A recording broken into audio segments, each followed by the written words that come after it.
विकास Sihag sir हैं, rank 10th। जोरदार तालियों से स्वागत कीजिए। 10वीं रैंक है, जोरदार तालियां होनी चाहिए।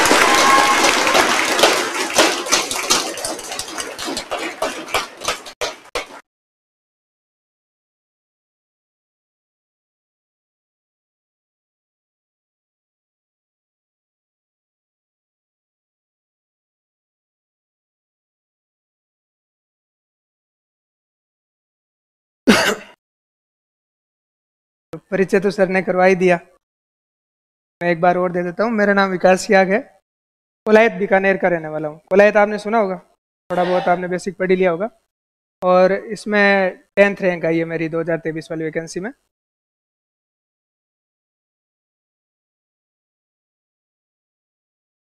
हाँ,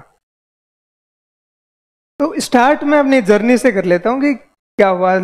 थोड़ा बहुत जो बेसिक क्वेश्चन होते हैं उसके बाद आप अपने हिसाब से पूछ लेना कि आपको क्या पूछना है, आपके क्या डाउट्स हैं, है ना। बेसिकली ग्रामीण बैकग्राउंड है, प्रारंभिक शिक्षा गांव से हुई और स्कूल थी एक छोटी सी, उसमें पढ़े थे। 10वीं भी गांव से हुई, उसके बाद जोधपुर शिफ्ट हो गए। 11th 12th और ग्रेजुएशन थी वो जोधपुर से की मैंने। कॉमर्स ली थी क्योंकि वीडियो में कोई पढ़ा हुआ नहीं था, कॉमर्स ले ली। बाकी कॉमर्स से कुछ खास लेना देना था नहीं और इसमें अपने काम भी नहीं आता। एक अकाउंट ऑडिट में थोड़ा बहुत काम आ जाता है 2-5 नंबर का, बाकी कॉमर्स का कोई खास योगदान है नहीं अपने आरएस वाले में। फिर उसके बाद जब ग्रेजुएशन की थी तो 18 साल का ही था मैं। हाँ, 18 ही उम्र हुई थी, 2000 की बर्थ डेट है मेरी। तो एज थी नहीं, सिविल सेवा दे नहीं सकते थे और जॉब की ज़रूरत भी थी क्योंकि थोड़ा पारिवारिक बैकग्राउंड भी वैसा है। तो एलडीसी का एग्ज़ाम दिया था, जूनियर असिस्टेंट जिसे आप कहते हैं। एलडीसी का एग्ज़ाम दिया था और 19 में मैं एलडीसी लग गया। 19 से लगातार मैं अभी 5.5-6 साल हो गए मैं एलडीसी हूँ और एलडीसी के साथ साथ ही इसकी प्रिपरेशन करी थी। 2021 का मेंस भी दिया था मैंने, लेकिन वो फेल हो गया उसमें क्योंकि तैयारी हो नहीं पाती। जॉब के साथ साथ स्टार्ट ही की थी, उस टाइम थोड़ा बिल्डअप था कि इधर उधर से नॉलेज गेन करें थोड़ा बहुत, है ना। फिर उसके बाद अप्रैल 2022 से तैयारी स्टार्ट की। उस टाइम कुछ खास पता नहीं था, इधर उधर से पूछा कि क्या करें। ऑफलाइन कोचिंग में नहीं आ सकते थे क्योंकि अगर मुझे नहीं लगता जॉब में लगे हुए कोई आप में से होंगे, सब ऐसे छोटे छोटे ही लग रहे हैं। हो सर, छुट्टियों वाली दिक्कत होती है अपने ना, छुट्टियां नहीं मिलती। तो फिर नोट्स मंगाए यहाँ से, मैं कहा नोट्स से अपन पढ़ना स्टार्ट कर देते हैं, पढ़ाई तो स्टार्ट करें। स्प्रिंग बोर्ड से नोट्स मंगाए और नोट्स पढ़े। नोट्स लगभग 5-6 महीने टाइम लगा, नोट्स याद कर लिए सारे। फिर 23 वाली वैकेंसी आ गई, प्री आ गया। अब प्री में तो क्या है कि उस टाइम तक वो सर्वे और करंट पढ़ के और नोट्स तो याद थे ही, उससे फ्री क्लियर हो जाता है। फिर आया मेंस। अब होता ये है कि खाली नोट्स से मेंस की प्रिपरेशन थोड़ी मुश्किल हो जाती है क्योंकि मेंस काफ़ी वाइड स्पेक्ट्रम रहता है। आप मेंस क्लियर नहीं कर सकते केवल बिना किसी टीचर की गाइडेंस के या बिना टेस्ट सीरीज के केवल नोट्स पढ़ के। तो फिर मैंने मेंस 2023 वाला जो केवल मेंस का बैच था वो लिया था। फिर यहाँ आके पढ़े। कुछ बेसिक मेरी दिक्कतें थी, मेरे कुछ सब्जेक्ट में आते थे क्योंकि साइंस बैकग्राउंड नहीं है तो साइंस में दिक्कतें आती थी और इंग्लिश पढ़नी थी थोड़ी बहुत। इंग्लिश वगैरह साइंस वगैरह सब यहीं से क्लास से देके उसमें एक्सेल किया क्योंकि होता ही है कि सारे सब्जेक्ट आपको एक्सेल करने पड़ते हैं। कोई भी एक सब्जेक्ट आप चूक नहीं सकते कि ये सब्जेक्ट छोड़ देता हूँ मैं, बाकी के मैं कर लूँगा, क्योंकि सारे सब्जेक्ट आपको एवरेज ज्ञान तो उनका होना ही चाहिए और वो मैं नोट्स से साइंस में कर नहीं पाया। यहाँ आए वो सर लेते हैं, थोड़े स्ट्रिक्ट भी हैं साइंस वाले सर, वो हमें वही मिले सर, तो बायो वाले सर। हाँ हाँ, तो वही मिले हमें पहले ही वो बायो वाली क्लास में। फिर वो चुपचाप चुपचाप वो पढ़ते रहे और फिर धीरे धीरे पढ़ाई वो स्टार्ट होती गई। थोड़ा नॉलेज बिल्डअप हुआ और थोड़ा फायदा ये हुआ कि जनवरी में मेंस पोस्टपोन हो गया क्योंकि उस टाइम मेरा वो उतना उतना ही हुआ ही था कि मैं मेंस लिख पाऊँ। उतना परफेक्ट नहीं था कि मैं मेंस में रैंक वगैरह मेरी आ जाएगी, लिखने जितना हुआ था क्योंकि टेस्ट सीरीज भी उस टाइम मैंने देनी स्टार्ट की थी और टेस्ट भी 3-4-5 दे पाया था, तब तक मेंस आ गया। जब पोस्टपोन हुआ तो फिर टेस्ट सीरीज वगैरह भी आगे एक्सटेंड हो गई और लगातार टेस्ट लिखते रहे। टेस्ट सीरीज मेरे ख्याल से इस जो भी अपनी जर्नी है आरएस की, उसका सबसे अगर एक स्तंभ निकाले कि जिस पे पिलर पे पूरा कुछ आरएस का तैयारी खड़ा है, वो टेस्ट सीरीज है। आप एक बढ़िया टेस्ट सीरीज ज्वाइन करो और उस टेस्ट के टेस्ट लिखो और उस पर एनालिसिस करो अपनी जो भी अपनी मिस्टेक्स हैं। टेस्ट का मतलब ये नहीं है कि अब अपन आए टेस्ट लिखा रिजल्ट आया नंबर देख लिए कि हाँ ठीक है नंबर आ गए, बस ऐसा नहीं है। टेस्ट का मेन ये है कि आप उस टेस्ट का एनालिसिस करो, आपने कहाँ ज़्यादा एक्सेल किया है, कहाँ आपने एकदम बढ़िया लिखा है कि ये आंसर मेरा बढ़िया है और इस पैटर्न को मैं अपना सकता हूँ। क्योंकि आपको कुछ खास पैटर्न अपनाने पड़ेंगे अपने आंसर लिखने के। प्रत्येक व्यक्ति का अपने आंसर को जो प्रेजेंट करता है ना उसका अपना एक तरीका होता है और वो तरीका कैसे डेवलप होता है टेस्ट सीरीज से। तो आप उस खास पैटर्न को अपनाओ और उसको अपने लिख लो कि भाई मैं आंसर इसी पैटर्न में लिखूंगा। इसके साथ साथ जो मिस्टेक्स है उनको रेक्टिफाई करना बहुत ज़रूरी है क्योंकि मिस्टेक्स रहती है और आप जितनी बार टेस्ट दोगे आपको 5-7 क्वेश्चन नहीं मिलेंगे, ऐसे मिलेंगे कि जो आपको आते नहीं है। मेन जो पॉइंट है वो है उन क्वेश्चन को अटेम्प्ट करना, उनको पूरा का पूरा लिखना। अपन करते क्या है टेस्ट सीरीज में नया क्वेश्चन देखा छोड़ दिया कि ये तो अपने नोट से बाहर है। वो क्वेश्चन दिए ही इसलिए जाते हैं कि आप चाहे कोई भी कोचिंग कितने भी अच्छे नोट्स बना ले, कितने भी बड़े सोर्सेज से बना ले, लेकिन नए क्वेश्चन आपको आरपीएससी देगी। आउट ऑफ बॉक्स क्वेश्चन आएंगे। अगर किसी ने मेंस लिखा है 25 वाला तो उसको आइडिया है, होते वो नोट से मिलते जुलते ही हैं, लेकिन उनका जो पैटर्न होता है जो तरीका होता है वो थोड़ा अलग होता है। तो उसमें ये होता है कि आप पहले से ही उन क्वेश्चंस के लिए तैयार रहो, इसलिए वो नए क्वेश्चन दिए जाते हैं। तो नए क्वेश्चनों को पहचानना। और हमारा एक सर्किल था, हम 3 जने हैं रूममेट, जिनका 2 का इस बार इंटरव्यू कॉल हो रखा है, मेरा भी हो रखा है। हम तीनों क्या करते हैं अपना टेस्ट देते, फिर जाके एक दूसरे की कॉपी चेक होके आ जाती, फिर हम तीनों एक दूसरे की कॉपी एनालिसिस करते, एक दूसरे की कॉपी देखते कि भाई ये क्वेश्चन तूने बड़ा अच्छा लिखा है, ये क्वेश्चन मैंने अच्छा लिखा है, तूने ये गलती करी है इसको ऐसे लिखा जा सकता है, तुमने ये गलती कर दी इसे ऐसा लिखा जा सकता है। उससे क्या होता है कि आपको अलग अलग चीज़ें देखने को मिलती है और आपका जो सर्कल है वो ऐसा ही होना चाहिए जो आपकी तैयारी जो आपके एम को सपोर्ट करे ना। होता है कभी कभी दोस्ती होती है वो इधर उधर की हो जाती है, लेकिन मेरे ख्याल से जो अपना पढ़ाई का जो सर्कल है जहाँ आप रहते हो वो ऐसा होना चाहिए जो आपके इस एम को सपोर्ट करे। क्योंकि शहर में है लगभग सारे ग्रामीण परिवेश से आए हुए हैं, पढ़ाई के इतर भी कई चीज़ें होती है जिनमें मन चला जाता है। तो उसको कंट्रोल करने के लिए आपका सर्किल आसपास जो पढ़ाई वाला होगा ना वो आपको वापस खींच के उसके ऊपर ले आएगा। तो मुझे उस सर्कल से बहुत हेल्प हुई। हम सारे आपस में हमारे डाउट थे वो सोल्व कर लेते, ग्रुप सेशन लगा लेते। मान लो आज नोट्स पढ़ने का मन नहीं है, बोर हो गए कि यार नोट्स से याद नहीं हो रहे, तो एक दूसरे से सेशन लगा लेते थे, भाई तू मेरे को कुछ पूछ ले मैं तेरे को कुछ पूछ लेता हूँ, इस टॉपिक पे तीनों कंपोजिशन लिख लेते हैं, एक दूसरे का चेक कर लेंगे। ऐसे करके वो साथ में तैयारी चलती रहती थी। ऐसे धीरे धीरे करके एक्सेल हो गए। जब एंड में टेस्ट सीरीज देने गए तो टेस्ट सीरीज में यहाँ पे नंबर अच्छे खासे आ जाते थे, 120 115 130 आते थे नंबर फुल टेस्टों में।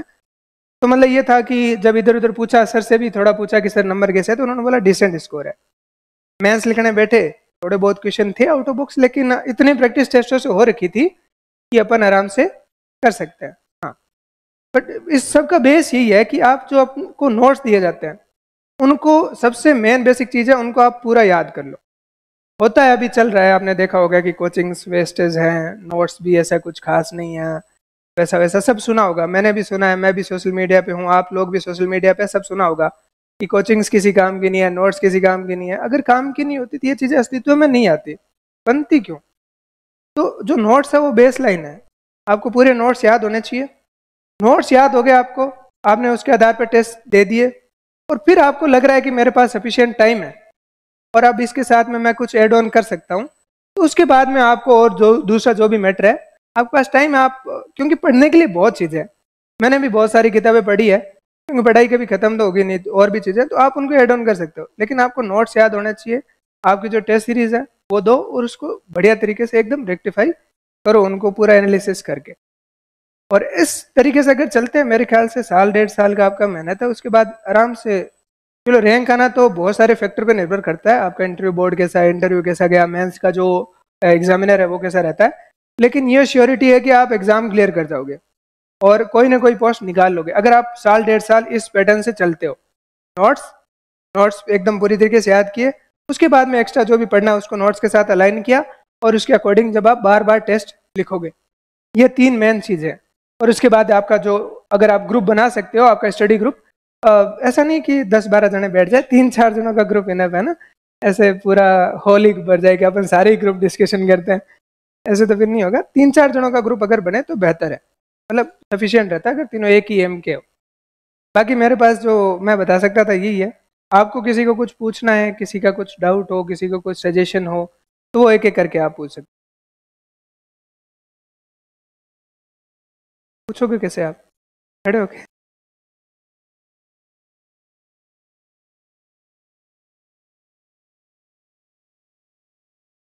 क्योंकि मैं तो खुद चला के किताब के बता पाऊंगा, जो बेस बेस थे वो सारा मैं बता चुका हूँ अब आपको।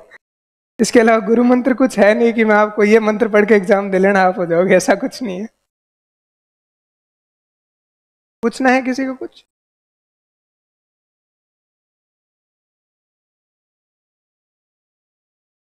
दस नंबर में स्लाइड क्वेश्चन कैसे मैनेज करें, जो मतलब नोट्स वगैरह से बाहर आ जाते हैं। हेलो। हाँ, जैसे कि अप्लाइड क्वेश्चन आते हैं, हमारे को कोई लैंग्वेज का भी पता नहीं चलता लेकिन वर्ड समझ में आ जाता है। उसके ऊपर कम से कम 100 वर्ड बनाने होते हैं और उसको टाइम को भी मैनेज करना होता है। उस समय मतलब अप्लाइड क्वेश्चन कैसे मैनेज करें, उसमें टाइम भी मैनेज हो जाए और 100 शब्द भी लिख पाए। देखो, इसके दो तरीके हो सकते हैं। पहला, इसका बेस वही है कि जो मैंने बताया कि टेस्ट सीरीज में आपके नए क्वेश्चन आएंगे जो आपके नोट से अलाइन नहीं है, जिनमें नए वर्ड देखने को मिलेंगे। अगर आप बार बार टेस्ट सीरीज दोगे ना, तो आपकी वैसे ही प्रैक्टिस हो जाएगी कि आप किसी भी चीज पे वैसे 100 वर्ड लिख सकते हो। दूसरा इसका एक तरीका है कि आपको कोई भी एक नया टॉपिक मिल गया जिसके बारे में आपको थोड़ा बहुत जानकारी नहीं है। इसका आप, मेरे ख्याल से आपको सर ने बताया होगा, एक फिक्स पैटर्न होता है। पहले उसका इंट्रोडक्शन है, उस चीज का कोई भी इंट्रोडक्शन है, वो 3 लाइनों में इंट्रोडक्शन लिख दो, ठीक है। उसके बाद में ये फिक्स है कि उस क्वेश्चन में या तो उसका स्वरूप पूछा गया होगा या फिर उसके प्रोज एंड कॉन्स कुछ ना कुछ पूछा गया होगा। ऐसा सिंपल क्वेश्चन तो आएगा नहीं, ठीक है। और अगर कोई एक लाइन भी आ जाती है कि इसे एक्सप्लेन करें, तो भी उसमें अपने पास यही होता है कि उस चीज के बारे में बता के, उसके प्रोज एंड कॉन्स बता के उसका एक निष्कर्ष देना होता है। जैसे अभी 25 वाले मेंस में कुछ मानव संसाधन और मानवता का ऐसा कुछ आया था, वो एक लाइन थी, लेकिन उसमें यह था कि भाई एथिक्स को अपन ह्यूमन रिसोर्स के एक्सेल करने में कैसे योगदान कर सकते हैं। उसमें एथिक्स का जो मेन इंपॉर्टेंस था वो बताना था और फिर उसको एक अच्छा सा निष्कर्ष देना था। इसका मेन यही है कि एक तो आप टेस्ट सीरीज का प्रैक्टिस करोगे तो आपको 100 शब्द लिखने की आप में क्षमता बिल्ड होगी कि आपने नए क्वेश्चन देखा और उसमें 100 शब्द लिखने कैसे हैं। और दूसरा ये फिक्स पैटर्न चलता है कि उसका आप एक अच्छा सा इंट्रो दे दो, बाद में उसके प्रोज एंड कॉन्स बता के का एक बेसिक सा जो निष्कर्ष होता है वो दे दो। उसमें नए क्वेश्चन में आपको चलो पूरे नंबर चाहे ना मिले, लेकिन 3 या 4 नंबर वो पक्का एग्जामिनर दे के जाएगा। यही तरीका है, और तो इसके अलावा कुछ नहीं है।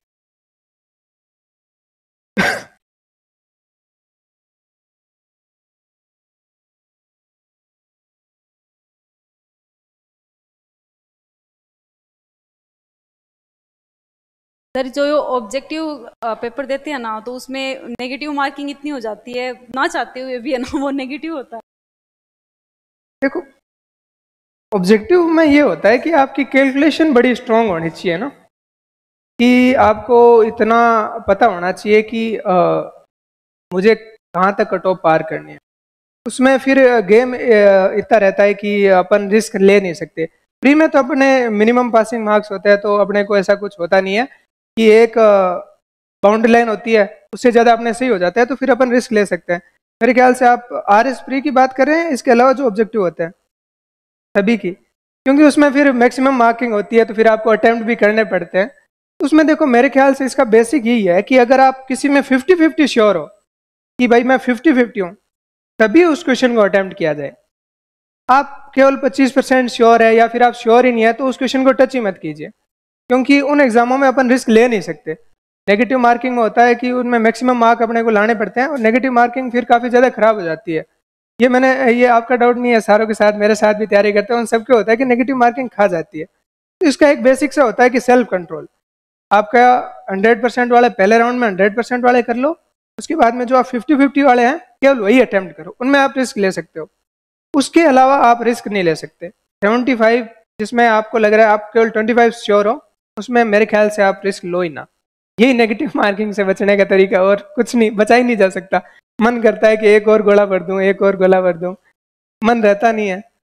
बट वो फिर मैं बता रहा हूँ, पहले मैंने बोला ही था कि सेल्फ कंट्रोल उसमें जरूरी है। आपका 50-50 हो गया, उसके बाद टाइम बचा है तो आप वहीं रुक जाओ, क्योंकि फिर गलत होने के चांसेस बढ़ जाते हैं और वो ज्यादातर गलत ही होते हैं, तुक्के नहीं लगते। यहाँ लगते हैं, एग्जाम में नहीं लग सकते, दिक्कत ही है। यहाँ अपने को कॉन्फिडेंस आ जाता है कि यार तुक्के तो वहां सही हुए थे, फिर गोले भर देते हैं अपन। तो वही है।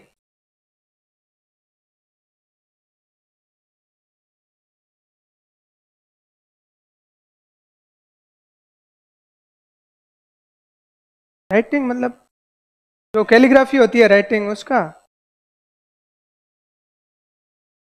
हैंड राइटिंग का, हाँ उसका मेरी तो बहुत खराब है।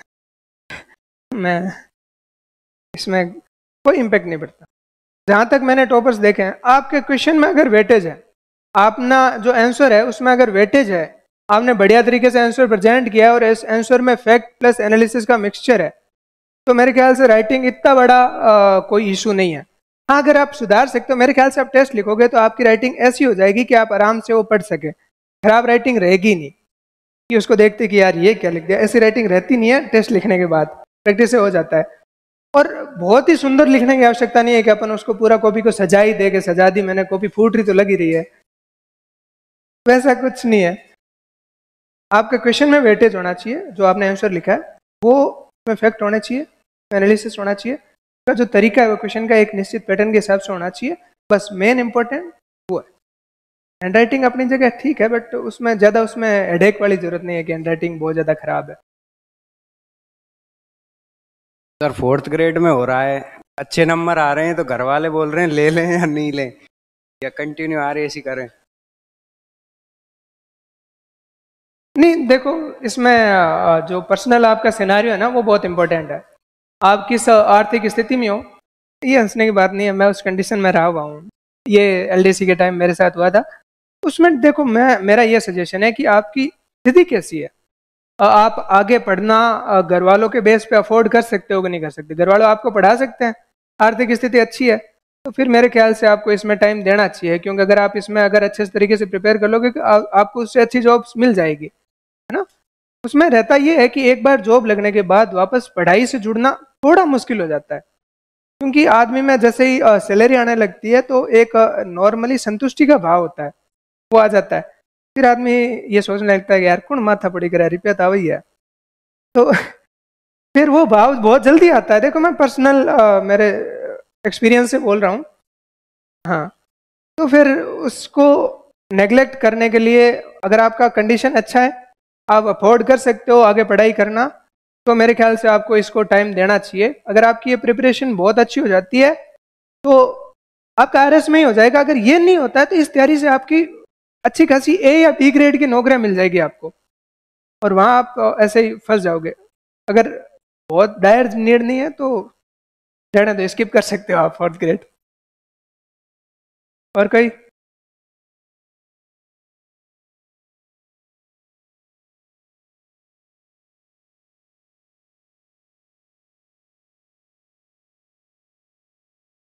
सर हाँ जी। मैं भी आपकी तरह पोस्टेड हूँ अभी।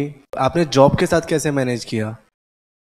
कौन सी जॉब में सर? मैं लैब असिस्टेंट हूँ सर, यहीं पे एजुकेशन डिपार्टमेंट में। स्कूल में हो? हाँ। थोड़ा फिर इधर मैं आंसर दे देता हूँ इसका। जॉब के साथ देखो, इसमें मैंने जो पहली बात कही थी, खुद के साथ ऑनेस्टी, ठीक है। जो आपका एम है उसके प्रति आप कितने दृढ़ संकल्प हो और खुद के साथ कितने ऑनेस्ट हो, क्योंकि जॉब के साथ ऐसा टाइम आता है कि वहाँ जॉब के साथ स्टाफ का सर्कल बन जाता है, एक सेंस ऑफ सेटिस्फेक्शन भी आ जाता है कि अपने पास जॉब है। लेब असिस्टेंट 2800 या 3600 पे ग्रेड की जॉब है तो सैलरी भी ठीक आती होगी। तो उसमें फिर ये होता है कि आपका एम है ना, आपको कितना ज़्यादा ट्रिगर कर रहा है तैयारी करने के लिए। तो मेरे में हमेशा से ये थी कि बहुत ज़्यादा ऐसा लगन थी आरएस के प्रति कि अपने को कैसे न कैसे ये पेपर निकालना है। और थोड़ा बहुत 2021 में असफल हो गए, थोड़ा ईगो क्लेसेस भी थे, उस चीज़ ने उसको और फ्यूल दिया इस तैयारी को। तो मेरा ये रूटीन रहता था कि मैं स्कूल गया, स्कूल 6 घंटे का होता है। एजुकेशन डिपार्टमेंट में ये फायदा होता है कि आपको तैयारी के लिए थोड़ा ज़्यादा समय मिलता है दूसरे डिपार्टमेंट से। 6 घंटे स्कूल हुआ, और स्कूल में भी थोड़ा बहुत टाइम मिल जाता था कि मैं जल्दी जल्दी अपना कागजी काम निपटा के क्लासें ले लेता था। मेरा बॉर्डर लाइन पे स्कूल है, रणजीतपुरा, जो पाकिस्तान बॉर्डर का लास्ट स्कूल है, तो वहाँ पे स्टाफ रहता नहीं है, तो मैं क्लासें ले लेता था, वो उससे मेरी हेल्प हो जाती थी। उसके बाद में जैसे ही छुट्टी हुई, घर पे गए, खाना वाना खाया, घंटा पर रेस्ट किया, और उसके बाद मेरा पढ़ाई का शेड्यूल स्टार्ट होता था। उसके बाद में गर्मियों में मैं लगभग 3 बजे से लेके 8 बजे तक लगातार पढ़ता था, 5 घंटे का सेशन, बीच में 15 मिनट 20 मिनट का ब्रेक। उसके बाद में 8 बजे के बाद वापस वो डिनर, और 9 से 12 तक का एक और सेशन। 12 बजे सो जाते थे और फिर वापस 6 बजे 7 बजे स्कूल जाना ही होता था। उसमें ये है कि आप उस पढ़ाई से ब्रेक ना लें, अपना जो शेड्यूल है उसे बनाए रखें। जो मैंने टाइम बताया कि 3 बजे के बाद आप पढ़ सकते हो, क्योंकि पूरा टाइम आपके पास फ्री पड़ा रहता है, ठीक है। और विंटर्स में ये होता है कि आप जल्दी उठ के पढ़ सकते हो। बट ये रूटीन बनाए रखने के लिए आपको खुद के साथ ऑनेस्ट रहना पड़ेगा, और जो चीज़ें हैं, जो ग्रुप है, वहाँ का स्टाफ ग्रुप है, वहाँ के खेलने के लिए बुलाता है कि आज चलो आज खेल लेते हैं, आज ये कर लेते हैं, आज घूम आते हैं, तो वो थोड़ा छोड़ना पड़ेगा। सोशल सर्किल बंद करना पड़ेगा। देखो थोड़ा मुश्किल होता है। मुझे क्रिकेट का बहुत ज़्यादा शौक था, मैंने छोड़ दिया। मुझे थोड़े मोबाइल गेमिंग का भी शौक था, तो मैंने वो भी छोड़ दी। तो सारे मतलब छोड़ने पड़ेंगे। सोशल सर्किल भी मेरा बंद हो गया था, क्योंकि एम इतना स्ट्रांग था कि इसके लिए अगर कुछ छोड़ना पड़े तो छोड़ देना चाहिए। और जॉब वालों के लिए टाइम मैनेजमेंट वैसे भी थोड़ा मुश्किल होता है, तो ये सब चीज़ें बहुत ज़्यादा टाइम खाती है। आप क्रिकेट खेलने एक मैच खेलते हो, आपके 2 घंटे गए। तो जो टाइम मैनेजमेंट है ना, वो मेन चीज़ है। इन शेड्यूल में बांट के आप पढ़ सकते हो। सर बीच बीच में अब क्लासेस छूटती हैं, फिर वो कैसे कब? ये क्लासेस जो छूट जाती हाँ, है, छूटती हैं काफी ज्यादा, कभी नहीं आने के कारण। नहीं, उसमें ये ड्यूटी लग होता है गई। कि आप बाद में रिकॉर्डेड तो रहती है, आप कोई नॉर्मली जो क्लासेस के जो नोट्स है वो पढ़ लिया करो। और आपको ऐसा ज़्यादा ही जरूरत लगे कि भाई मेरे को ये बिल्कुल ही समझ नहीं आ रहा, जैसे कुछ एक सब्जेक्ट होता है जो समझ नहीं आता, साइंस वगैरह, तो उसका रिकॉर्डेड क्लास देखा और वो पोर्शन देख लिया। बाकी मेरे ख्याल से अगर कोई क्लास छूट जाती है तो उसमें जल्दी कोप अप करने का एक ये तरीका है कि आप पूरी क्लास देखने के बजाय नोट्स पढ़ ले उस क्लास के, और उसमें आपको लगे कि मेरे नोट्स में ये चीज़ मुझे बिल्कुल ही समझ नहीं आ रही, वो उस क्लास में 10-1 मिनट का क्लिप होगा, वो देख ले। उससे क्या हो जाएगा, वो चीज़ कोप अप हो जाएगी। पूरी क्लास देखने बैठोगे फिर वो टाइम लग जाता है उसमें, वो आगे निकलते जाते हैं और आप पीछे पाइला छोड़ते होती जाते चली जाती हैं। हाँ, इसका यही है कि उनके नोट्स पढ़ लो, और आपको कोई ऐसा लगे कि भाई मेरे को बिल्कुल ही समझ नहीं आ रहा, उसमें वीडियो देख लो, वो सही रहेगा। है। Thank you sir.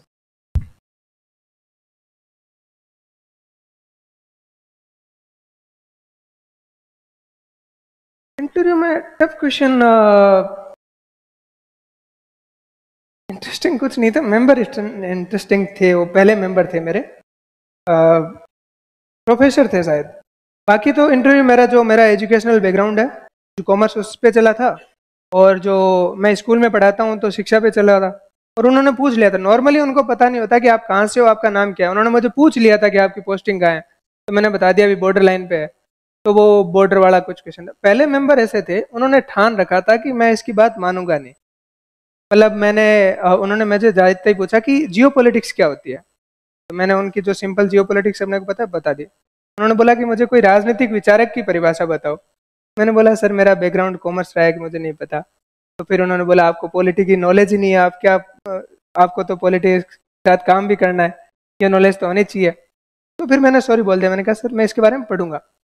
उन्होंने मुझे कुछ बाद में पूछा कि LOC क्या होती है। तो मुझे थोड़ी बहुत जानकारी थी कि भाई 1972 के शिमला समझौते से जो भारत पाकिस्तान की बाउंड्री थी वही थी, बट उन्होंने ये भी नहीं माना कि ये भी गलत है, ये LOC है ही नहीं। फिर उन्होंने पूछा LAC क्या होती है, मैंने इंडो चाइना सीमा बता दिया, लेकिन उन्होंने बोला ये होती ही नहीं है।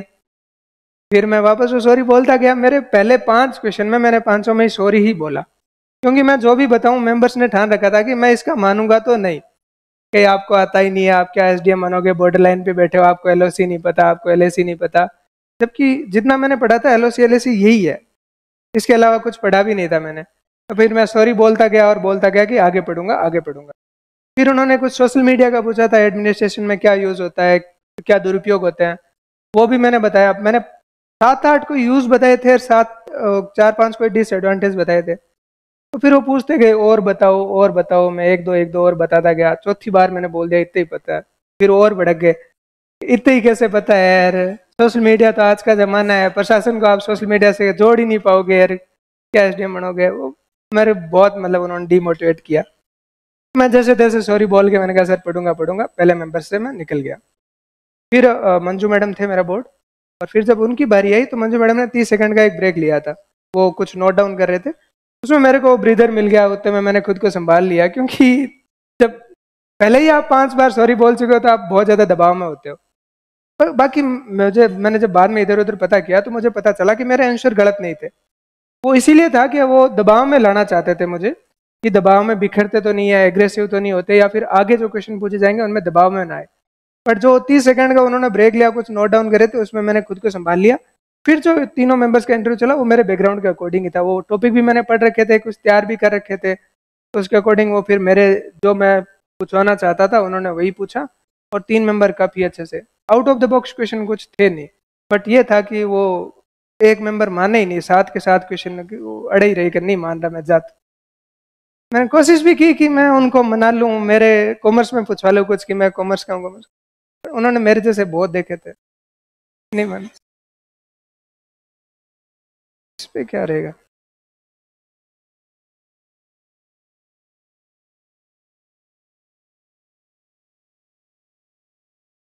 सिचुएशन बेस्ड वो जो अपन तैयार करते हैं ना नॉर्मली वही थे। जैसा मेरा बॉर्डर लाइन इलाका है तो उन्होंने बोला कि अगर आपको बॉर्डर का बना दिया जाए, वहाँ बॉर्डर एरिया में एसडीएम बना जाए तो आप क्या क्या करोगे, वो था। और एक ये था कि उधर हमारे इलाके में बाल विवाह वाली समस्या है, उन्होंने बोल दिया कि भाई आपके परिवार में ही कोई बाल विवाह हो रहा है, आपको जानकारी है, जो करवा रहे हैं वो सारे ही आपके ही रिश्तेदार वगैरह है, अब क्या करोगे, जेल में डालोगे कि उनको क्या करोगे। तो मैंने बोला कि मैं जहाँ तक कोशिश होगी मैं रुकाऊंगा, मैं उसको होने ही नहीं दूंगा, मैं कैंसिल ही करवा दूंगा, और मेरा जितना प्रयास है, मेरे को खुद पे इतना विश्वास है कि मैं उनको समझा सकता हूँ, मेरी समझाने की शक्ति इतनी है। तो फिर उन्होंने बोला कि वो मान ही नहीं रहे, नहीं मानेंगे वो, जाओ। तो फिर मैंने बोला कि सर अगर किसी भी प्रक्रिया से वो रुकता नहीं है और बाल विवाह होने ही वाला है तो फिर मैं कानून के तहत जो भी प्रक्रिया है उसके तहत मैं रुकूंगा। यही बेसिक आंसर होता है, ये तो अपन तैयार करते ही है। लेखन से देखो, पहला आंसर लेखन शैली कैसे सुधारे, इसका तो एक सीधा सिंपल तरीका है, टेस्ट लिखते जाओ, सुधरती जाएगी, आपको पता भी नहीं चलेगा कि आपका आंसर बढ़िया कैसे हो गया। टेस्ट लिखते जाओ, और जहाँ तक हो सके कॉपीज अपलोड होती है मेरे ख्याल से, जो टॉपर्स वगैरह कॉपीज अपलोड होती है ना, तो वो देखा करो। उसमें क्या होता है कि अलग अलग तरीके होते हैं आंसर के। जैसा मेरा जो आदत होता था, मैं इधर खड़ा रहता था नीचे, मेरा वहाँ 15 नंबर में लगता था, 15 नंबर कमरा है ना वो गंगा जमुना वाली बिल्डिंग में, तो मैं बाहर खड़ा रहता था, जो भी मेरे इधर उधर बातचीत करता दिखता मैं उसकी कॉपी लेके उसकी कॉपी देखता था। मेरे को कॉपियों का ऐसा मुझे लगता भी नहीं था कि मेरे यहाँ क्या कॉपी देख रहा हूँ, थोड़ा गंदा लगेगा, नहीं लगता था मुझे। मैं जो भी टेस्ट देके आता उससे कॉपी ले ले, यार भैया कॉपी दिखा दो यार। तो उससे क्या होता है कि अगर एक दो क्वेश्चन के भी अपने को पैटर्न अलग दिख जाते कि यार ये इसने बहुत बढ़िया लिखा है, उससे अपन सीख सकते हैं। ज्यादा से ज्यादा टेस्ट दो, टॉपर्स की जो कॉपीज अपलोड होती है उनको देखो, तो उससे लेखन शैली अपलोड हो जाएगी।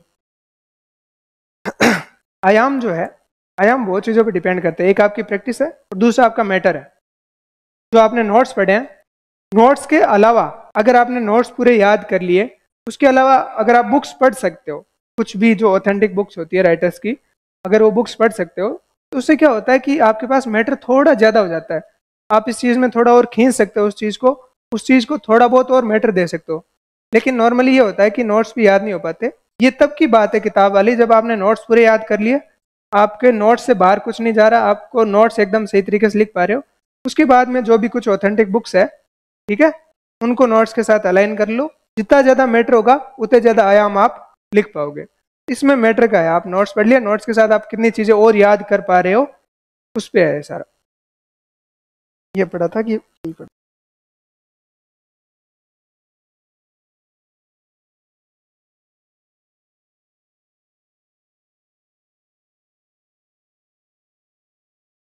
देखो ऐसे का मैं जो तरीका बताऊं या जो मैंने किया था वो बताऊं। मैंने तो देखो ऐसे ये था कि मैं ये नहीं चाहूंगा कि आप लोग फॉलो करो, आप लोगों के पास एफिशिएंट टाइम है। मैंने ऐसे 2-4 जो मेन टॉपिक होते हैं, ऐसे नॉर्मली करंट टॉपिक्स पे पूछे जाते हैं जो अपने करंट में चल रहे होते हैं। तो अपने जब अपन करंट पढ़ते हैं, जो करंट की बुकलेट निकलती है मेंस के टाइम, उससे कवर हो जाता है नॉर्मली ऐसे, ठीक है।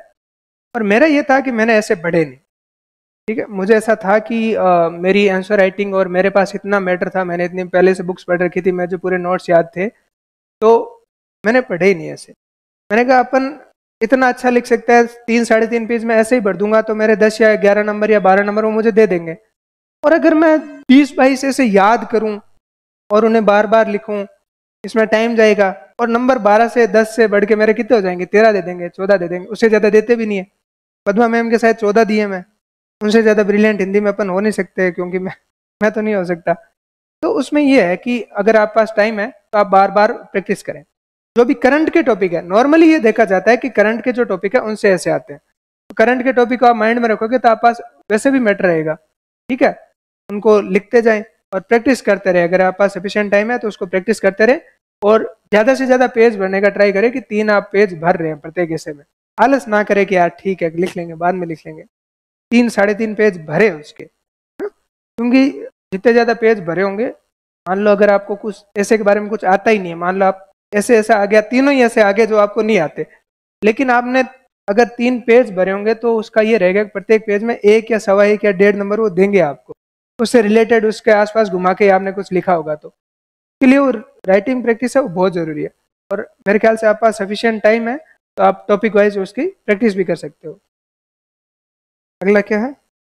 इंग्लिश। इंग्लिश का देखो, इंग्लिश एक जो ग्रामीण परिवेश से आते हैं उनके लिए तो मतलब नेमेसिस है, तो पूरा एग्जाम पहले ही डर जाते हैं 4th पेपर से, यार अंग्रेजी मार दे। तो मेरा जो मैंने किया, मैंने ये अप्लाई किया कि मैंने एक टीचर थे, ये तैयारी से पहले की बात है, मैंने उनसे पढ़ा ग्रामर, मैंने उनसे पढ़ी तो मेरी ग्रामर अच्छी हो गई। अच्छी उसे ऐसे कह सकते हैं कि मेरे व्यवहार में आ गई ग्रामर। मुझे रूल तो ज़्यादा याद नहीं रहते, लेकिन मुझे ये पता होता था कि इसमें ये सही है और ये गलत है, वो क्योंकि मैंने इतने प्रैक्टिस सेट निकाले थे। और हमारे स्कूल में वर्कबुक लगती है सर, अगर आपको जानकारी हो तो, 6ठी से 10वीं तक इंग्लिश की वर्कबुक लगती है जिसमें बच्चों को प्रैक्टिस करवाते हैं। तो हमारे टीचर थे नहीं, तो मैं बच्चों को वर्कबुक के प्रैक्टिस करवाता था, उससे क्या हुआ, मेरी ग्रामर प्रैक्टिस होगी। उसमें ये है कि आप टीचर जो आपको इधर ग्रामर वगैरह पढ़ाते हैं वो आप पढ़ें, रूल एकदम याद करें और उसके बाद ग्रामर के प्रैक्टिस सेट निकालें, जो भी सर यहाँ पे प्रैक्टिस सेट देते ही हैं मेरे ख्याल से, और उसके अलावा स्टेशनरी पे प्रैक्टिस सेट होंगे। और अगर कोई स्कूल से जुड़ा हुआ है, किसी के भाई बहन स्कूल से जुड़े हुए हैं, तो बेस्ट चीज़ जो 6ठी से 10वीं तक जो वर्कबुक लगती है इंग्लिश की, वो बेस्ट है। इतनी एडवांस वर्कबुक है और उसमें इतने ज़्यादा एक्सरसाइज दे रखे हैं, उससे आप परफेक्ट हो जाओगे, ठीक है। तो ग्रामर का यही है। वोकेब जो 10 नंबर की आती है उसमें रेक्टाफिकेशन है, आप जितनी ज़्यादा वोकेब याद कर सकते हो आपकी श्रद्धा पर है, जितनी ज़्यादा आपकी क्षमता उतनी ज़्यादा याद करो। और अगर आप बिल्कुल भी याद नहीं कर पा रहे कि मैं याद कर ही नहीं सकता, मैं तो याद करूँगा ही नहीं, तो उसमें एक इलाज है कि एक साइड के लिख के आ जाओ, 5 तो सही होंगे, 4 तो सही होंगे। भाई आपने बिल्कुल छोड़ ही दी वोकेब कि मैं वोकेब पढ़ ही नहीं पा रहा, उसमें एक ये ट्रिक देखी जाती है कि उसमें 2 ऑप्शन आते हैं, तो लगातार एक साइड के लिखा हो उसमें या तो 4 या 5 सही हो जाए। ये मैं अंतिम इलाज बता रहा हूँ, ऐसा नहीं गुरु सर तो कह के गए थे वोकेब मत पढ़ो और एक साइड के लिख, नहीं, ये तब की बात है जब आपने बिल्कुल भी नहीं पढ़ा, आपको बिल्कुल भी कुछ नहीं आ रहा। पहला ये है कि आप जितनी याद कर सकते हो, यहाँ पर वैसे भी आपको चुनिंदा वोकेब याद करवाई जाती है, मेरे ख्याल से वो बुकलेट जो आपको दी है उसकी वोकेब पढ़ लोगे तो आपकी कवर हो जाएगा, उसमें से ही आती है। 6-7 वोकेब मेरी उसमें से आई थी और सही हो गई थी मेरी 6-7 वोकेब। 10 की 10 तो देखो एक हाइपोथेटिकल सिचुएशन है, नहीं सही हो सकती। आप चाहोगे मेरे को 10 के 10 आने चाहिए सर, वैसा कुछ बताओ, वो पूरे 10 आती है ना, 10 तो ग्रामर के आता है कुछ, और वो 10 वो वोकेब और वन वर्ड वगैरह वो सब कुछ आता है, तो वो पूरा नहीं हो सकता इंग्लिश में, उसका कोई नहीं।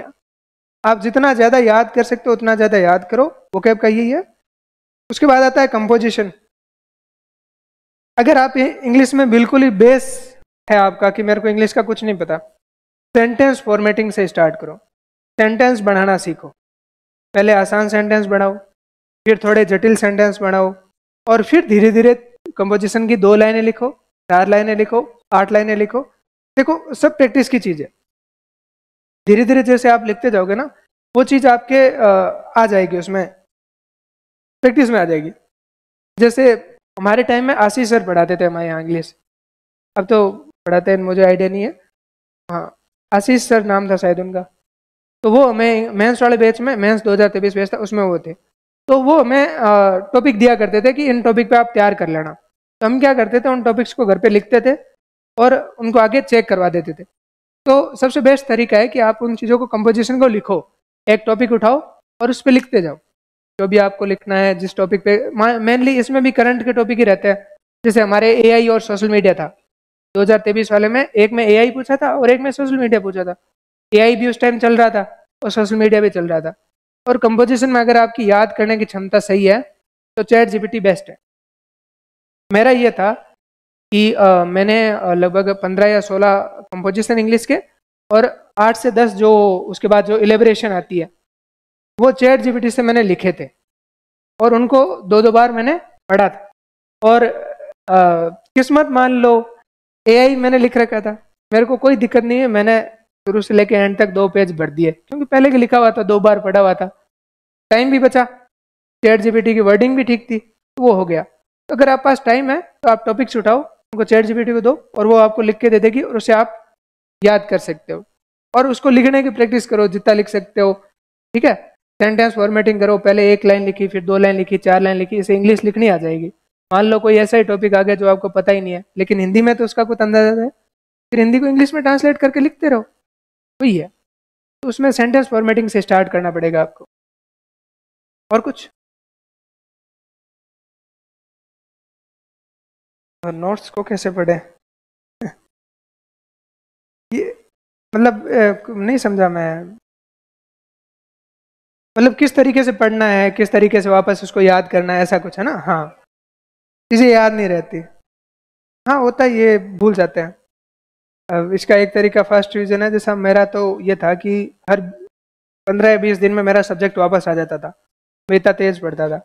पहले तो आप एक एक बार पढ़ोगे तो आपको धीरे याद होगा, लेकिन कुछ जैसे मान लो मैंने लगभग 50 या 60 बार नोट्स रिवाइज किए होंगे, सारे सब्जेक्ट बहुत बार पढ़े। मेरी स्पीड इतनी थी कि वो बोलते थे कि यार तू यार, ऐसा था कि स्पीड में आपकी ये होती है कि उसका ड्यूरेशन कम रहता है, कि आपको चीज़ 3 या 4 दिन याद रहेगी, उसके बाद आप भूलने लग जाओगे। लेकिन जैसे ही आप कंप्लीट भूलोगे उससे पहले आपका सब्जेक्ट वापस आ जाएगा, आप फिर से याद हो जाओगे। तो रिवीजन है वो मेरा इतना ज़्यादा बार किया हुआ था कि फिर मैं उस चीज़ को भूला ही नहीं। अगर डेली नोट्स की बात है तो मेरा ये रहता था कि मैं मेरे दिन को 4 सेगमेंट में बांटता था, ठीक है, 2-2 ढाई-ढाई घंटे के 4 सेगमेंट में, और 4 सब्जेक्ट में बांटता था।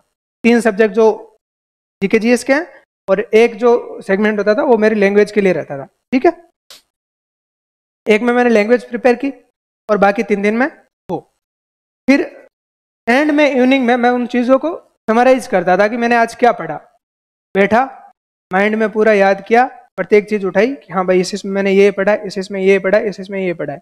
अगले दिन सुबह आप पढ़ाई करने से पहले एक बार जो भी आपने कल पढ़ा है उसको वापस एक बार देख ले। आधे घंटे का काम है, हाइएस्ट आधा 1 घंटा लग जाएगा। मैं बोल रहा हूँ, आपने बिल्कुल भी सरसरी नज़र से देखा है तो 1 घंटे में आपका पूरा, क्योंकि एक कल का पढ़ा हुआ आज थोड़ी भूलते हैं, नहीं भूलते, 1 घंटे में आप कल का वापस पढ़ा हुआ वापस याद कर सकते हो। मेरा यही था, 4 सेगमेंट में बांटो और अगली सुबह पढ़ाई स्टार्ट करने से पहले जो भी कल पढ़ा था उसको वापस याद कर लो। और फास्ट फास्ट रिवीजन करता था तो पहले तो बारी लेट आती थी क्योंकि नोट्स कम याद थे। फिर जब नोट्स बिल्कुल ही एकदम कंठस्थ हो गए फिर तो बारी आ जाती थी, मतलब वापस टेस्ट की बारी आने से पहले मेरे सब्जेक्ट की बारी आ जाती थी, क्योंकि टेस्ट सीरीज भी वैसे ही चलती है, फर्स्ट सेकंड थर्ड फोर्थ। तो वापस जब फर्स्ट की बारी आती थी उससे पहले मैं फर्स्ट कर चुका होता था, तब फर्स्ट चलता था। तो ये तब की बात है जब आपने एक बार के नोट्स याद कर लिए, फिर फास्ट फास्ट रिवीजन आप कर सकते हो। वरना वो देखो, अपना टाइम को सेगमेंट में बांटो, सब्जेक्ट में बांटो और वैसे ही रिवीजन करते रहो। और कुछ ये आप देख लो।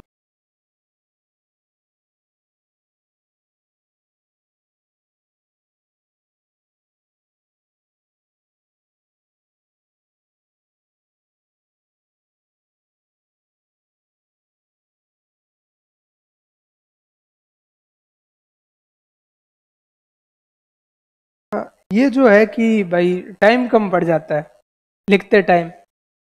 जब राइटिंग सुधारने की कोशिश करते हैं तो टाइम कम पड़ जाता है, जब फास्ट लिखते हैं तो राइटिंग बिगड़ जाती है। ये डिलेमा रहता है। इसका देखो, इसका कोई ऐसा कुछ फास्ट एंड फ्यूरियस इलाज नहीं है कि भाई ये मैं बता दूं ऐसे हो जाएगा। इसका एक ही इलाज है कि प्रैक्टिस। जैसे जैसे अपन प्रैक्टिस करेंगे अपना जो आंसर का पैटर्न है वो सुधरता जाएगा। आसपास की कॉपीज देखो, जो टॉपर्स की कॉपी अपलोड हो रही है उनको आप एनालिसिस करो, उनमें नए पैटर्न ढूंढो कि भाई इस पैटर्न से लिख सकता हूँ, और लिखने की बार बार प्रैक्टिस करते रहो।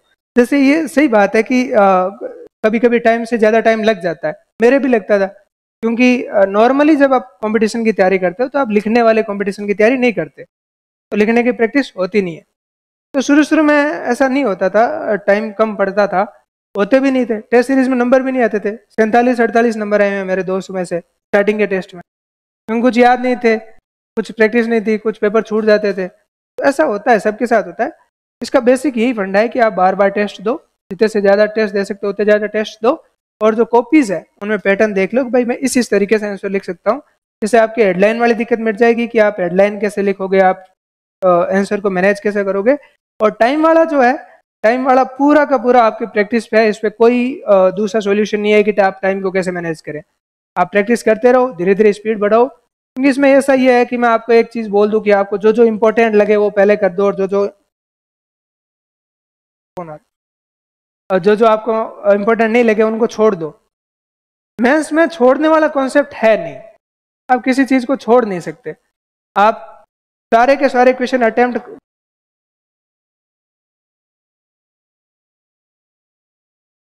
भूकंप आ गया, सारे के सारे क्वेश्चन अटेम्प्ट करने बहुत जरूरी है, क्योंकि अगर आपने क्वेश्चन गलत भी अटेम्प्ट किया, अगर कुछ लिखा होगा ना तो आधा नंबर मिल जाएगा, आधा तो मिलेगा। एग्जामिनर दया करेगा अपने पे, क्या टाबर थोड़ा मेहनत करिए, आधा तो दूंगा, तो आधा भी अपन को मिल ही रहा है। मैं आपको इसका एक एग्जांपल बताता हूँ। हमारे एक सर है जो पिछली बार आरपीएस में सिलेक्ट हुए हैं, एक रैंक से वो एसडीएम चुके, एक रैंक से, ठीक है। और उनकी इंग्लिश की कॉपी में 2 क्वेश्चन बिल्कुल ब्लैंक छोड़, अगर वो उन क्वेश्चन को भर के भी आते तो उनके 4 नंबर आ जाते। कंपोजिशन का पार्ट था, 2-2 नंबर तो दे दे, अगर 2-2 पेज भरते 2 नंबर तो मिलते अपने को, कैसा भी कुछ भी खराब लिखा, 4 नंबर आ जाते, 3 रैंक ऊपर चढ़ जाते, एसडीएम मिल जाती। तो छोड़ने वाला कॉन्सेप्ट है नहीं, पेपर आपको पूरा लिखना है, और पूरा लिखने का एक ही तरीका है कि ज्यादा से ज्यादा टेस्ट लिखो, लिखते जाओ, टेस्ट देते जाओ, टाइम बचता जाएगा। एज 18 साल है, उसे किस तरह से तैयारी करनी चाहिए? देखो, इस चीज का मैंने बताया कि आप जो पहले आपके नोट्स हैं, जो क्लास है उससे प्रिपेयर करो, क्लास देखो, सारी कॉन्सेप्ट अच्छे तरीके से समझ लो। 18 साल है मतलब मिनिमम आपके पास 3 साल मिलता है। 3 साल बहुत, मतलब मैं बोल रहा हूँ काफी होता है, 3 साल तो बहुत ज्यादा होते हैं। 3 साल में 2 बार मतलब निकाल ले पेपर आदमी। तो पहले आप क्लास देख लो, आपके जितने भी कॉन्सेप्ट है सारे आप क्लियर कर लो एकदम आराम से। नोट्स जो भी आपको दिए गए हैं वो पूरे याद कर लो, और फिर भी आपके पास टाइम बचता है कि सर मैंने नोट्स याद कर लिए, मैंने क्लास पूरी देख ली, उसके बाद होती है काम आती है बुक्स। जो भी मार्केट में बुक्स है, प्रत्येक सब्जेक्ट की अलग अलग ऑथेंटिक राइटर की बुक्स है, वो पढ़ो आप, ठीक है। उससे क्या होगा कि बुक्स पढ़ने से नुकसान कुछ नहीं है, वो तब नुकसानदायक होता है कि आपके पास टाइम नहीं है, आपको नोट्स याद नहीं है, और आप सारा कुछ इकट्ठा कर रहे हो कि मैं ये भी पढ़ लूंगा और मैं ये भी पढ़ लूंगा, वैसा नहीं होता।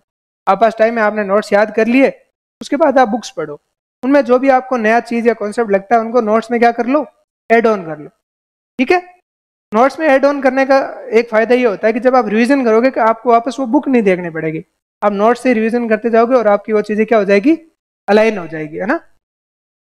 इस तरीके से आप पढ़ सकते हो। 3 साल में आपका पूरा का पूरा आपके पास बहुत ज्यादा मैटर होगा, हमने बहुत ज्यादा टेस्ट लिख चुके होंगे और आप बिल्कुल तैयार होंगे इस तरीके से। ऐसा भी है, खोलो तो इसको।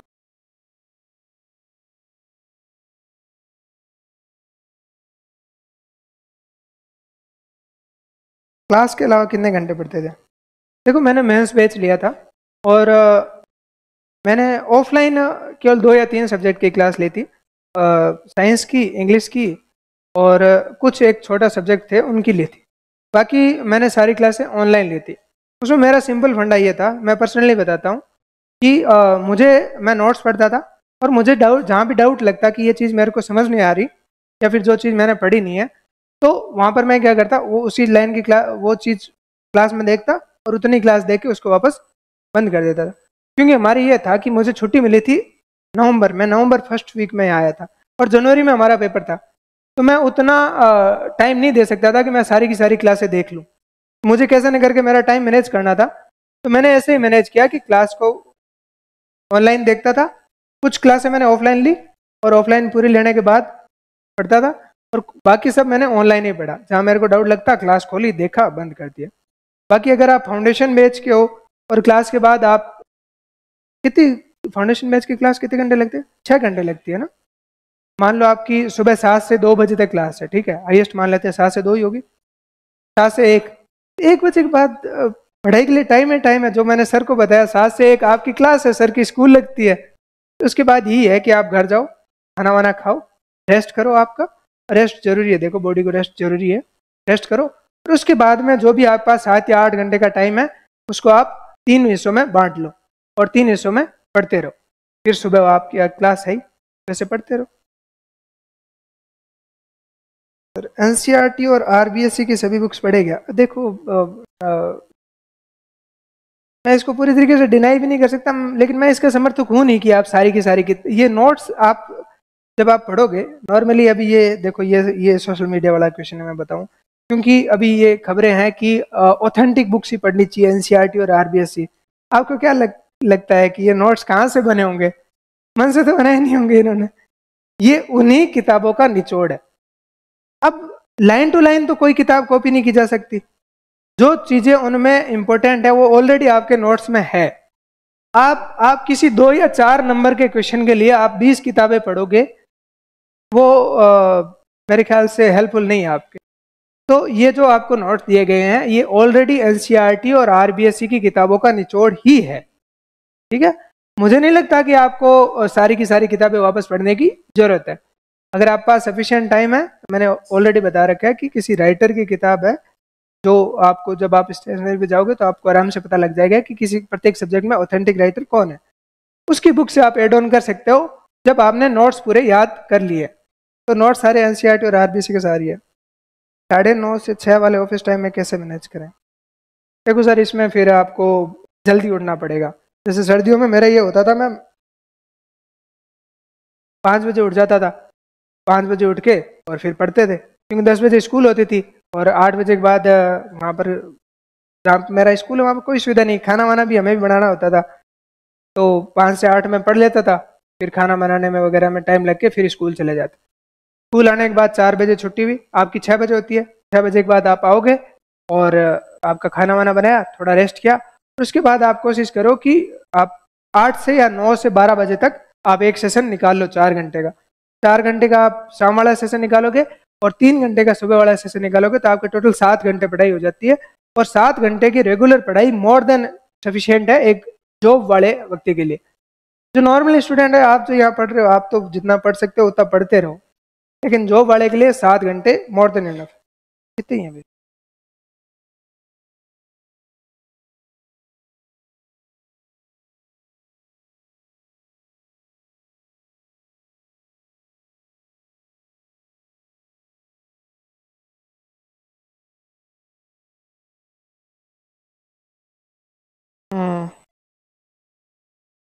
ये सही है भाई। कोचिंग में कुछ सब्जेक्ट चल रहे हैं, उनके साथ पुराने सब्जेक्ट का रिवीजन नहीं हो पाता, ये एक इशू रहता है कोचिंग वाले के लिए। मेरा जो रूममेट था उसके इशू था। देखो मैंने उसको ये सजेशन दिया था कि जो आपके कोचिंग में चल रहे हैं आपको वो घर जाके याद भी करने होते हैं, रिवाइज करने होते हैं, तो आप 1 या 2 सब्जेक्ट ऐसा उठा लो कोचिंग वाले के साथ जो आपका पहले हो चुका है, ताकि वो पीछे ना छूटे। भाई कोचिंग वाले रिवाइज करने में आपको कितना टाइम लगेगा घर जाने के बाद? 2 या 3 घंटे हाईएस्ट, 3 या 4 लगते हैं। आप डेली आपके पास 6 या 7 घंटे टाइम बचता है, तो बाकी जो 3 घंटे हैं उसमें 1.5 घंटा उसका दे दिया। 1.5 घंटे में एक जो पुराना सब्जेक्ट है वो उठा लो, क्योंकि आपने पढ़ रखा है तो पुराना सब्जेक्ट आपके दिमाग में था ही, उसको रिवीजन करने में 10 दिनों में वो सब्जेक्ट खत्म हो जाएगा। 10 दिनों में कोचिंग वाले के साथ दूसरा एक सब्जेक्ट उठा लो, ऐसे ऐसे चलाते रहो। मतलब कोचिंग वाला पढ़ा और उसके साथ एक एक सब्जेक्ट वो उठाते रहो और खत्म करते रहो। इससे क्या होगा, आपको ये भी नहीं लगेगा कि यार वो सब्जेक्ट तो मेरा बहुत पहले ही पुराना छूट गया। वो सब्जेक्ट बार बार आपकी नज़र में बना रहेगा। इसका यही तरीका है।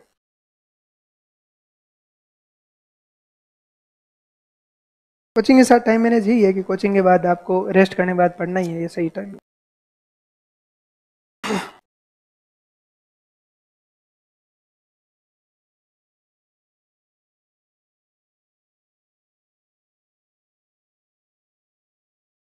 डेली का टाइम मैनेजमेंट, ये मैं 4 बार बोल चुका हूँ। डेली का टाइम मैनेजमेंट कैसे करें, अब इसको क्या बताऊँ, मैं समझ चुके हो या और बताऊँ मैं?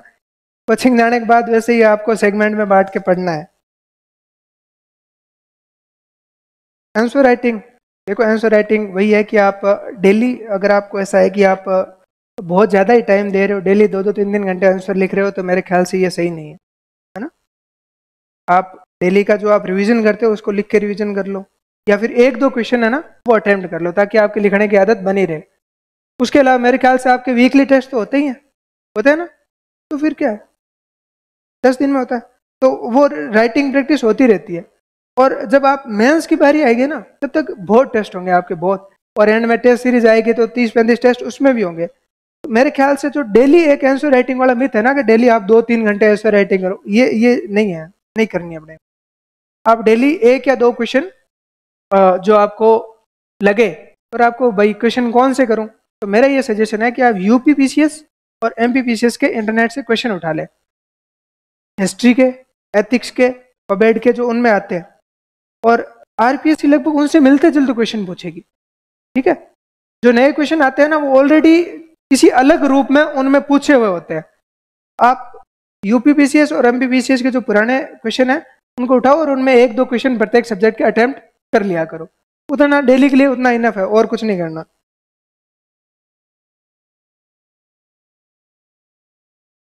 न्यूज़पेपर, पूरा न्यूज़पेपर करंट के लिए उसी टाइम यूजफुल है जब आपका प्री चल रहा हो, प्री के लिए आपकी मैगजीन आती है उस टाइम में इंपॉर्टेंट नहीं है। मेंस जब है उस टाइम आप जो कंपोजिशन, जो संपादकीय पार्ट आता है जिसमें प्रत्येक मुद्दे पर अलग अलग राय लिखी जाती है, लेखक लिखते हैं, वो आपको पढ़ना जरूरी है। उससे आपकी क्या होगी, वोकैब स्ट्रांग होगी और आपको अलग अलग मुद्दों पे व्यूज मिलेंगे, और व्यूज आप किन में दे सकोगे, अपने आंसर में लिख सकोगे। तो अगर आप न्यूज़पेपर पढ़ते हो तो जो संपादकीय वाला पार्ट है, ठीक है, जो बीच बीच में आता है लगभग, वो पढ़ना जरूरी है। और डेली न्यूज़पेपर में आप सरसरी नज़र से देख सकते हो ताकि आप करंट से जुड़े रहो। बाकी जब नॉर्मल अभी आप पढ़ रहे हो तो आपके करंट का इतना योगदान है नहीं। मेंस का एग्जाम अपने कब होगा, ठीक है, उस टाइम करंट आएगा, तो अभी का करंट पढ़ा हुआ अपना काम आता नहीं है। और प्री के टाइम करंट मेरे ख्याल से सर करवाते हैं, यहाँ मैगजीन चलती है, क्लासेस चलती है। तो न्यूज़पेपर वोकैब स्ट्रॉन्ग करने के लिए और अलग अलग टॉपिक्स पे व्यूज बढ़ाने के लिए ही इंपॉर्टेंट है, और वो संपादकीय पार्ट से बन जाएगा ना। और कुछ थोड़ा मेरे को जुकाम है यार। हाँ,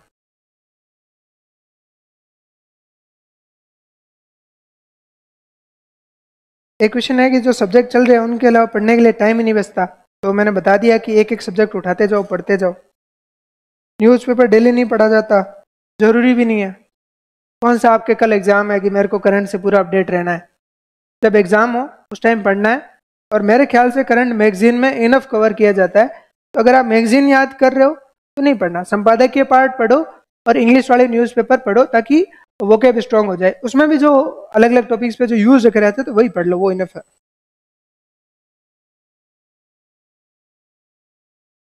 2-4 दिन पढ़ता है फिर वापस मन नहीं करता। मैं बोल रहा हूँ जरूरी नहीं है रेगुलर पढ़ना। हिंदी इंग्लिश कैसे पढ़े? इंग्लिश वाला मैं बता चुका हूँ। हाँ, ग्रामर आपको टीचर से पढ़ के प्रैक्टिस सेट निकालनी है, वोकैब आपको याद करनी है। कंपोजिशन पार्ट अगर बिल्कुल बेसिक से पढ़ रहे हो तो सेंटेंस फॉर्मेटिंग से स्टार्ट करो, सीधा याद करने बैठोगे नहीं होगा याद, 2 मिनट में भूल जाओगे, 2 दिन में भूल जाओगे। सेंटेंस फॉर्मेटिंग से स्टार्ट करो, खुद से लिखना सीखो ताकि कोई नया टॉपिक आ जाए तो उसको लिख सको, है ना। तो भाई जी बंद हो गया यार, मैं भूल जाऊंगा।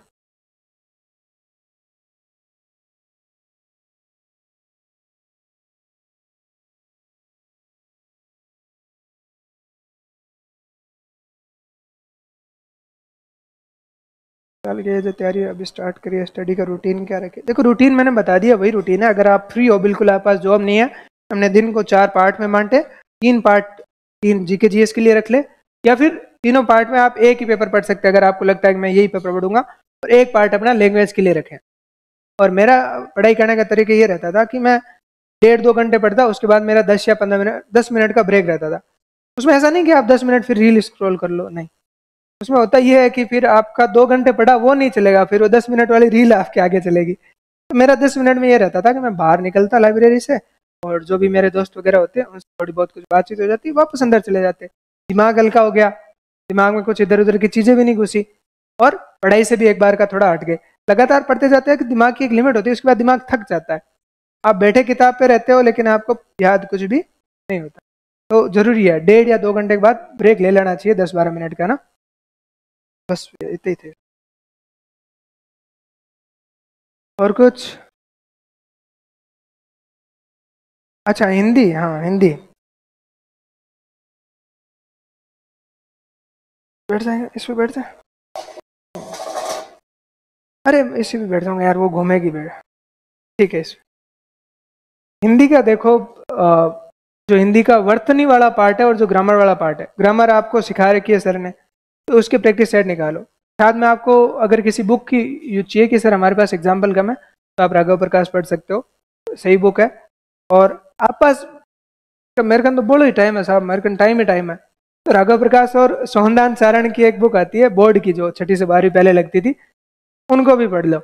उसमें वो छोटी सी किताब है, वो तो याद भी हो सकती है। तो मैंने आपको मैटर बता दिया, अब आपकी श्रद्धा अनुसार कि मैं आप पास जितना टाइम है उस अनुसार पढ़ लो। ग्रामर तो देखो सर, आपकी समझने की क्षमता है कि टीचर ने पढ़ाया और आपने कितना समझा उसको। और उसके बाद सर भी एग्जाम्पल लिखाते ही हैं, और कुछ एग्जाम्पल जो मैंने बुक्स बताई है आप उनमें देख सकते हो, है ना। उसके बाद आती है वोकेब, जो पर्यायवाची है, जो विलोम शब्द है, जो और क्या होता है, जो एक होता है ना, हाँ, एकल शब्द जो होते हैं, हाँ, ये आपके याद करने पे, ये आपको याद करनी पड़ेगी। देखो रटने वाली चीज रटने की होती है। नॉर्मली बोला जाता है कि रटना सही नहीं है, तो रटना पड़ेगा सर। अब वोकेब तो रटनी ही पड़ेगी, उसको क्या समझोगे।